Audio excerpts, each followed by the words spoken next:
നമസ്കാരം. നമ്മുടെ തുറമുഖത്തിന്റെ ആഴക്കൂടുതലിന് ഒരു പ്രത്യേക കാരണമുണ്ട്. സെയിലിംഗ് കമന്ററി ആരംഭിക്കുന്നു.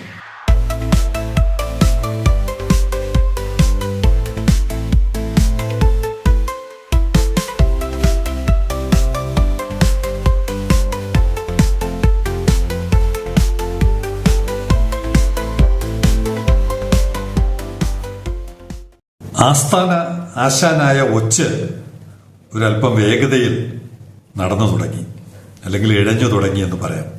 അതിനൊരു കാരണമുണ്ട്. അതാണ് തുടക്കത്തിൽ ഞാൻ പറഞ്ഞത്. നമ്മുടെ തുറമുഖത്തിന്റെ ആഴക്കൂടുതലിന് ഒരു കാരണം എന്ന് പറയുന്നത് ഈ ക്ലിഫുണ്ട്. അവിടെയുള്ള കുന്നിന്റെ പ്രദേശത്തിന്റെ കിഴക്കാൻ തൂക്കായി പെട്ടെന്ന് താഴോട്ടിറങ്ങി കടലിന്റെ അടിയിലോട്ട് പോകുന്ന തരത്തിലാണ് അതിന്റെ ടോപ്പോഗ്രഫി. അതാണ് ഈ ലാറ്ററൈറ്റ്, അടിത്തട്ടിൽ ലാറ്ററൈറ്റ് ആണെന്ന് പറയുന്നത്. അവിടെ ബ്രേക്ക് വാട്ടർ പണിതാൽ കല്ല് താഴെ പോകില്ല, ഉറച്ച പാറ എന്നൊക്കെ പറയുന്നത് ഈ ക്ലിഫിന്റെ തുടർച്ചയായിട്ട് വരുന്നത് കൊണ്ടാണ്. ഈ ക്ലിഫിന്റെ മുകളിലിരുന്ന ഒച്ച ആയതുകൊണ്ടായിരിക്കാം മറിഞ്ഞു വീണിട്ട് ഒരല്പം വേഗതയിൽ ഇപ്പോൾ കാര്യങ്ങൾ നടക്കുന്നുണ്ട്. നവംബർ 1 എന്നുള്ള ഒരു ശുഭദിനം ആരുടെയോ ബുദ്ധിയിൽ ഉദിച്ചിട്ടുണ്ട്. എന്തായാലും അതിനനുസരിച്ച് നമ്മുടെ കസ്റ്റംസ് ഇപ്പൊ രണ്ടാമത്തെ നോട്ടിഫിക്കേഷൻ ഇറങ്ങി. ആദ്യത്തത് നമ്മുടെ അദാനി ഗ്രൂപ്പിനെ കസ്റ്റോഡിയനായിട്ട് പ്രഖ്യാപിച്ച നോട്ടിഫിക്കേഷൻ ആയിരുന്നെങ്കിൽ ഇപ്പോൾ കുറച്ചുകൂടി വ്യക്തതയുള്ള ഇമ്പോർട്ടേഴ്സിനും എക്സ്പോർട്ടേഴ്സിനും ബാധിക്കുന്ന അല്ലെങ്കിൽ അവരെ സഹായിക്കുന്ന തരത്തിൽ ഒരു നോട്ടിഫിക്കേഷൻ ഇറങ്ങിയിട്ടുണ്ട്. 12/9, ഇന്നിപ്പോ 15 ആണല്ലോ, 12/9 ഇറങ്ങിയ നോട്ടിഫിക്കേഷനാണ്. വിഴിഞ്ഞം international seaport was appointed as customs seaport for the purpose of unloading of imported goods and loading of export goods or any class of such goods.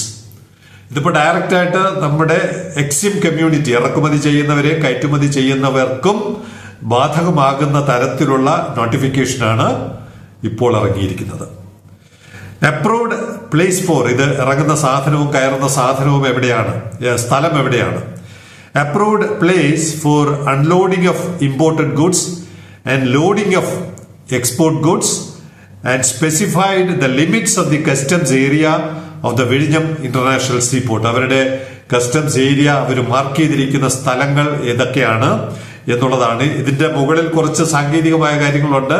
അത് ദീർഘമായതുകൊണ്ട് അതൊക്കെ ഒഴിവാക്കിക്കൊണ്ടാണ്, വേണമെങ്കിൽ അത് കാണിക്കാം. അങ്ങനെയുള്ള നോട്ടിഫിക്കേഷനാണ് ഇറങ്ങിയിരിക്കുന്നത്.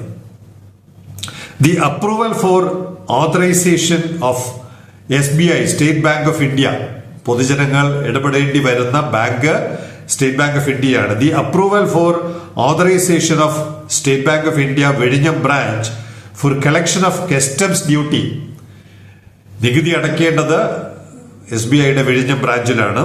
And for payment of duty drawback refund, കയറ്റുമതി ചെയ്ത ഇനത്തിൽ എന്തെങ്കിലും തിരിച്ചു കിട്ടണമെങ്കിൽ, അല്ലെങ്കിൽ ഈ ക്രയവിക്രയത്തിനിടയിൽ എന്തെങ്കിലും തിരിച്ചു കിട്ടണമെങ്കിലും ഇതിനെല്ലാം ഓതറൈസ് ചെയ്തിരിക്കുന്നത് SBI വിഴിഞ്ഞം ബ്രാഞ്ചിന്. എന്ന് പറഞ്ഞാൽ ഒരുപക്ഷെ SBIയുടെ കേരളത്തിലെ തന്നെ അല്ലെങ്കിൽ ഇന്ത്യയിലെ തന്നെ ഏറ്റവും വലിയ ബ്രാഞ്ചായിട്ട് മാറാൻ സാധ്യതയുള്ള ഒരു ബ്രാഞ്ചിന്റെ ആരംഭമായിരിക്കും ഇവിടെ കുറിക്കുന്നത് എന്ന് പ്രത്യേകം അടിവരയിട്ട് പറയേണ്ടി വരും. ഏറ്റവും കൂടുതൽ ട്രാൻസാക്ഷൻ ഓഫ് മണി, ഏറ്റവും കൂടുതൽ വോളിയൂം ഓഫ് മണി ട്രാൻസ്ഫർ ചെയ്യപ്പെടാൻ പോകുന്നത് down the line 5 years 10 years ഈ ബ്രാഞ്ചായിരിക്കും എന്നുള്ള കാര്യത്തിൽ യാതൊരു തർക്കവുമില്ല എന്നുള്ളത് ഒരിക്കൽ കൂടി ആവർത്തിച്ചു പറയുകയാണ്. Under EDI system in respect of വിഴിഞ്ഞം ഇന്റർനാഷണൽ സീപോർട്ട്, അതിനുവേണ്ടി SBIയെ പ്രത്യേകം ചുമതലപ്പെടുത്തിയിരിക്കുന്നു.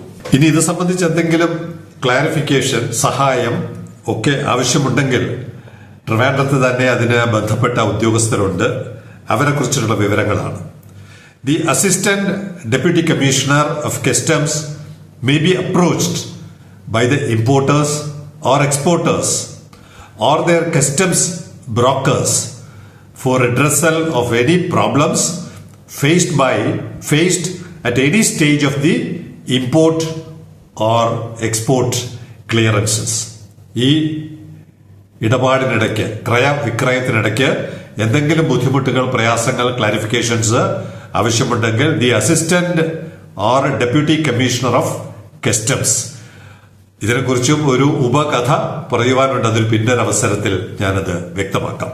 എന്തായാലും അവരെ കോണ്ടാക്ട് ചെയ്യാൻ ആ പദവിയിലിരിക്കുന്ന ഉദ്യോഗസ്ഥയെ കോണ്ടാക്ട് ചെയ്യാൻ ഇമെയിൽ ID നൽകിയിട്ടുണ്ട്. ഐസ് ഗേറ്റ് ഏറ്റവും കൂടുതൽ മറ്റു സംസ്ഥാനങ്ങളിലിരിക്കുന്ന ഗ്രൂപ്പുകളിൽ ഏറ്റവും കൂടുതൽ നമ്മൾ കാണുന്ന ഒരു മേൽവിലാസമാണ് icegate@icegate.gov.in. Help ഡെസ്കിന്റെ number 1800266232. ഈ നമ്പറിൽ വിളിച്ചാലും നിങ്ങൾക്ക് സഹായം ലഭിക്കും. പിന്നെ ഒരു മെയിൽ ID കൂടെ ഉണ്ട്, saksham.seva@icegate.gov.in എന്ന് പറഞ്ഞാൽ കൊച്ച് ഇച്ചിരി വേഗതയിൽ സഞ്ചരിച്ചു തുടങ്ങി. ഇമ്പോർട്ട് എക്സ്പോർട്ടൊക്കെ പ്ലാൻ ചെയ്യാം. നവംബർ 1 എന്നുള്ളൊരു ഡേറ്റ് വളരെ ഐശ്വര്യമായ ഒരു ദിനം, ഒരു നവയുഗ പിറവിക്ക് വേണ്ടിയുള്ള ദിനം. കേരളത്തിന്റെ മാത്രമല്ല രാജ്യത്തിന്റെ മൊത്തത്തിലുള്ള ഒരു പിറവിയാണ്, പുതുയുഗമാണ്. ഉദയം പടിഞ്ഞാറാണ്. വർഷങ്ങൾക്ക് മുമ്പ് എഴുതിയ ഒരു ബൈലൈനാണ് ഉദയം പടിഞ്ഞാറ്. നവംബർ 1 മുതൽ നമ്മളത് നേരിട്ട് കാണാൻ പോവുകയാണ്.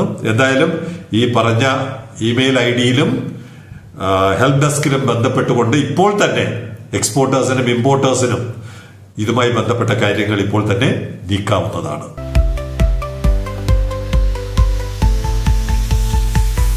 കസ്റ്റംസിന്റെ വാർത്തയായതുകൊണ്ട് തന്നെ ഒരു അനുബന്ധ കഥ കൂടി പറയാം. ഏറ്റവും ആദ്യം ഗേറ്റ് കടന്നെത്തിയ കാർഗോ, അത് സംബന്ധിച്ച് കൗതുകകരമായ ചില കാര്യങ്ങളുണ്ട്. എന്താണ് ആ കാർഗോ? എങ്ങോട്ടാണ് ആ കാർഗോ പോയത്?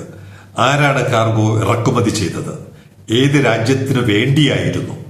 TRV ആ പ്ലോട്ട് കൃത്യം രാജ്യത്തിനെതിരെ ഉയരാമായിരുന്ന ഒരു പ്ലോട്ടിനെ TRV കൈകാര്യം ചെയ്ത് വിട്ടു എന്നാണ് സെയിലിംഗ് കമന്ററിയുടെ ന്യൂസ് ലെറ്ററിന്റെ 100% വിശ്വാസം. പൂർണ്ണമായ വിവരം കിട്ടിയില്ലെങ്കിലും ഏകദേശ വിവരങ്ങൾ കിട്ടിയിട്ടുണ്ട്. അതടങ്ങുന്ന ന്യൂസ് ലെറ്റർ 35ാമത്തെ ഇഷ്യൂ ഇറങ്ങിയിട്ടുണ്ട്. താല്പര്യമുള്ളവർ ഒരു മെസ്സേജ് അയച്ചാൽ സബ്സ്ക്രൈബ് ചെയ്യുന്നവർക്ക് ന്യൂസ് ലെറ്റർ ഇമ്മീഡിയറ്റ് ആയിട്ട് തന്നെ ആ ചൂട് വാർത്ത വളരെ പെട്ടെന്ന് തന്നെ നിങ്ങളുടെ കൈകളിൽ എത്തിക്കാം.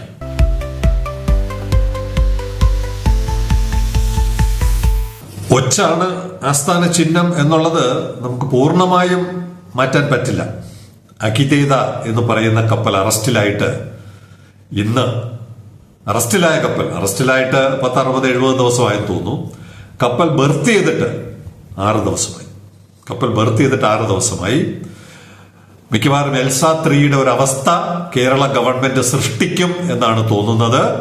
അതിന്റെ ചില വിശദാംശങ്ങളാണ്. She has some emergency technical issues and being repaired. ഇതുമായി ബന്ധപ്പെട്ട ഒരു പ്രൊഫഷണൽ തന്ന വിവരമാണ്.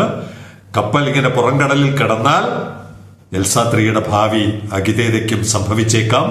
സംഭവിച്ചാൽ കേരള സർക്കാർ മാത്രമായിരിക്കും ഉത്തരവാദി എന്നുള്ളത് കൊണ്ട് അതിനെ എങ്ങനെയെങ്കിലും രക്ഷപ്പെടുത്തുവാനുള്ള ഒരു ശ്രമം ഇപ്പോൾ ബർത്തിൽ നടക്കുകയാണ്. അതുകൊണ്ടാണ് ബർത്തിൽ അടുത്ത കപ്പൽ 6 ദിവസമായിട്ടും ഇപ്പോഴും പ്രസന്റേഷൻ എടുക്കുമ്പോഴും ബർത്തിൽ തുടരുന്നത്. It is unsafe for her to be at anchorage without this repair jobs. ഇത് പണി ചെയ്യാതെ ആങ്കറേജിൽ ഇനിയും തുടരാൻ കഴിയില്ല. ഇഫക്റ്റീവ്ലി CB2 എന്ന് പറഞ്ഞാൽ container birth 2. Effectively CB2 is blocked and this is causing congestion at INTRV. ഒരുപാട് കപ്പലുകൾ പുറംകടലിൽ കാത്തുകിടക്കേണ്ട അവസ്ഥ സംജാതമാക്കിയിരിക്കുകയാണ് അഖിതേദയുടെ ഈ CB2 berthing. We have 4 vessels in wait now and another 6-7 arriving in next 24 hours. So will be very busy week and vessels may face waiting time which is negative. നമ്മളെ സംബന്ധിച്ച് അപഖ്യാതി, കപ്പലുകൾ വൈകുന്നു എന്നുള്ള ഇടക്കാലത്തുണ്ടായിരുന്ന ഒരു അപഖ്യാതി വീണ്ടും എത്താൻ സാധ്യതയുണ്ട്. കാരണം 6 ദിവസമായിട്ട് അഖിതേദ ഒരു ബർത്ത് ഓക്യുപ്പൈ ചെയ്തിരിക്കുകയാണ്. If at all we have a lay by berth at TRV. ഇത്തരം സാഹചര്യങ്ങളിൽ ഉപയോഗിക്കാവുന്ന ഒരു ലേ ബൈ ബർത്ത് ഉണ്ടായിരുന്നെങ്കിൽ TRV would have been wonderful. ഇത്തരം സാഹചര്യങ്ങളിൽ ഉപയോഗിക്കാമായിരുന്ന ഒരു അഡീഷണൽ ബർത്ത് ഉണ്ടായിരുന്നെങ്കിൽ ഇത്തരം തടസ്സങ്ങൾ ഇത്തരം കപ്പലുകൾ ഉണ്ടാക്കില്ലായിരുന്നു. റിഫ്ലെക്സ്, അതെന്താണ് പ്രതിഫലിപ്പിക്കുന്നത്?